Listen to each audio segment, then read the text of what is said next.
Welcome! In this guide, we'll walk you through the process of connecting to a Firebird database using FlameRobin. Step 1. Download and launch FlameRobin. Download FlameRobin from this link. You can find this link in the description too.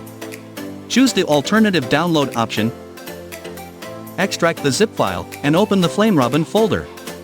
Locate and launch the application by double-clicking the FlameRobin executable file. Step 2. Find the database name. To connect to an existing database, you'll first need its name. Open SQL account and go to the logon page.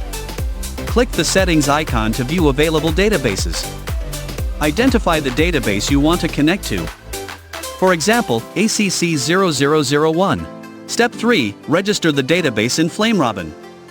In FlameRobin, right-click on localhost and select Register Existing Database. Click the three-dot button to browse and select the database file. Step 4. Set user credentials. Enter the database credentials. Typically, the default username is 𝐂𝐨𝐧𝐧𝐞 and the password is master key. Set the character set to UTF-8. Click Save to confirm.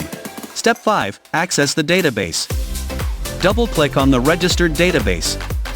If a warning message appears, click Yes to proceed. Step 6. Explore tables. Navigate to the Tables section to view the database structure. To see the column names of a specific table, double-click its name. You're now ready to access and interact with your Firebird database using FlameRobin. Step 7. Explore tables data. In FlameRobin, if you want to view the table data of sales invoice, choose SL_IV. Right-click on the table you want to explore and select Browse Data to create the query. This will retrieve data from the table.